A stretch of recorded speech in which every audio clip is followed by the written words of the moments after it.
Hey guys, welcome to the Liberal Hive Mind, a channel solely focused on exposing the abundant hypocrisy of the left. Now, just when you thought the Kamala campaign fallout was over, just when you thought it couldn't possibly get worse than it already has, well, it gets worse and the fallout continues. A couple weeks ago, we had a Democrat insider attacking the Kamala campaign as being fiscally irresponsible and running their campaign into debt. The truth is, this is just an epic disaster. This is a $1 billion disaster. Actually, it was $1.018 billion, I think, right? There were $20 million or $18 million in debt. Right. It's incredible. And I raised millions of that.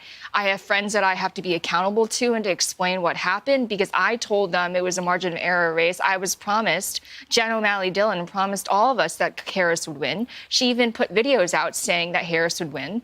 I believed her. My donors believed her.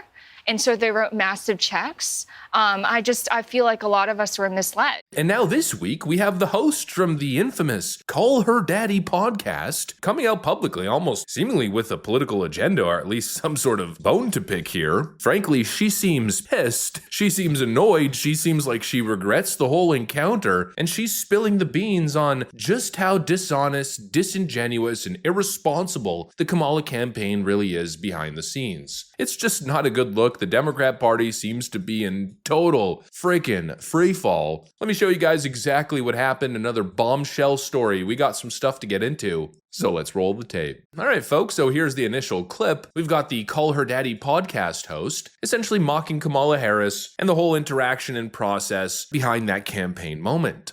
There's a little bit of controversy about that podcast because you did it. Do you know about this? No, what? Because in D.C., this interview happened in D.C. Yeah. In a hotel. Yeah, not in a hotel.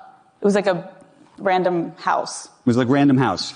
But apparently, you can tell me, they spent, meaning the Harris campaign spent like $100,000. I did see that. You know about this? It's hilarious. To build the studio. Yeah, that's not true. Not true. To make it look like it was the studio that you used in L.A.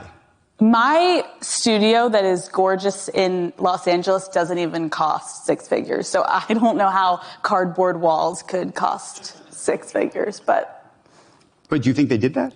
I mean, you saw Absolutely not. With love to them. Oh my God, it was gorgeous, but like, it wasn't that nice. It wasn't like gorgeous marble. Like, no, that was not six figures.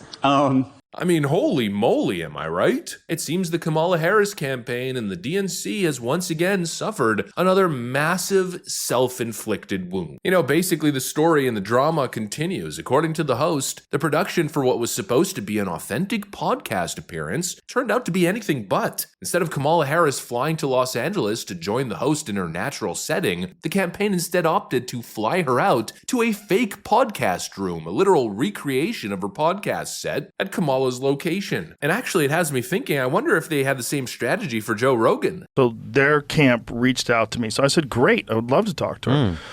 But it was very difficult to tie it down, and they wanted to travel. And see, the thing is, like, you can't, if I go somewhere, then there's going to be other people in the room. And they want to control a lot of things, I'm sure, according to the Brett Breyer interview on Fox. Like, people were waving them off.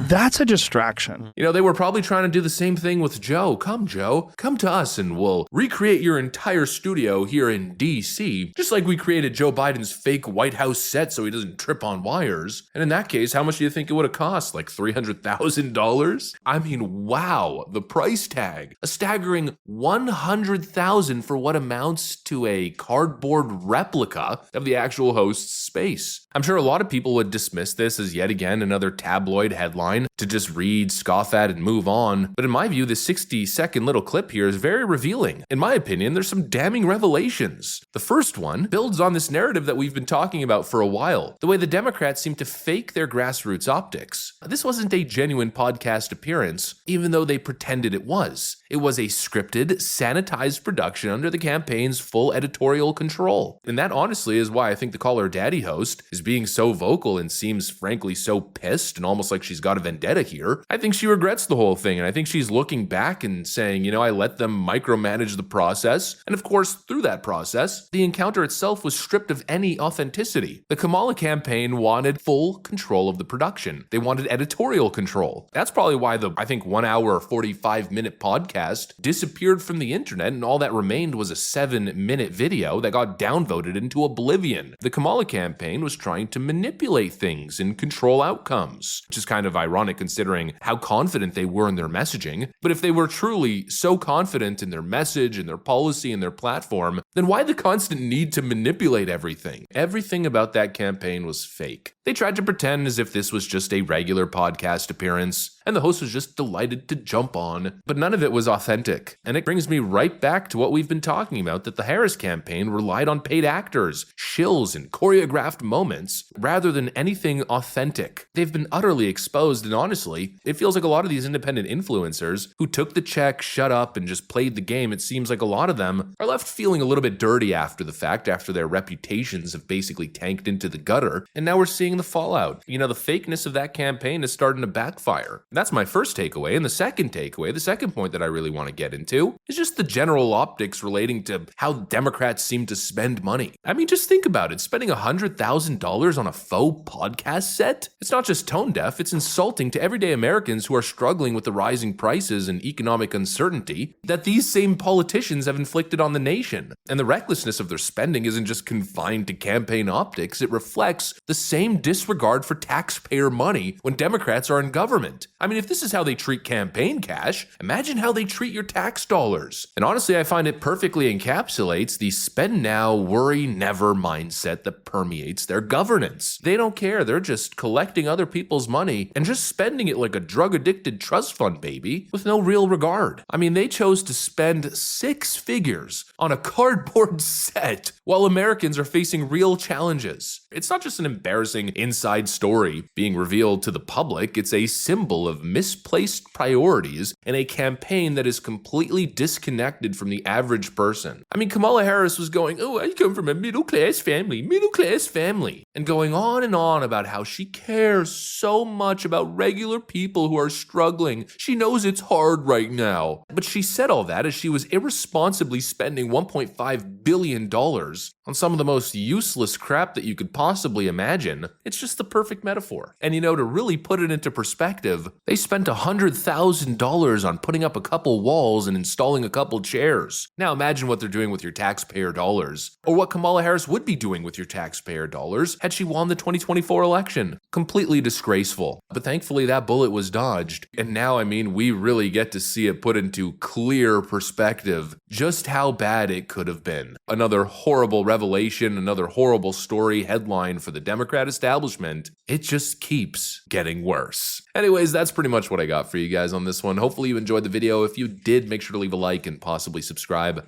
Thanks for watching, and I'll see you on the next one.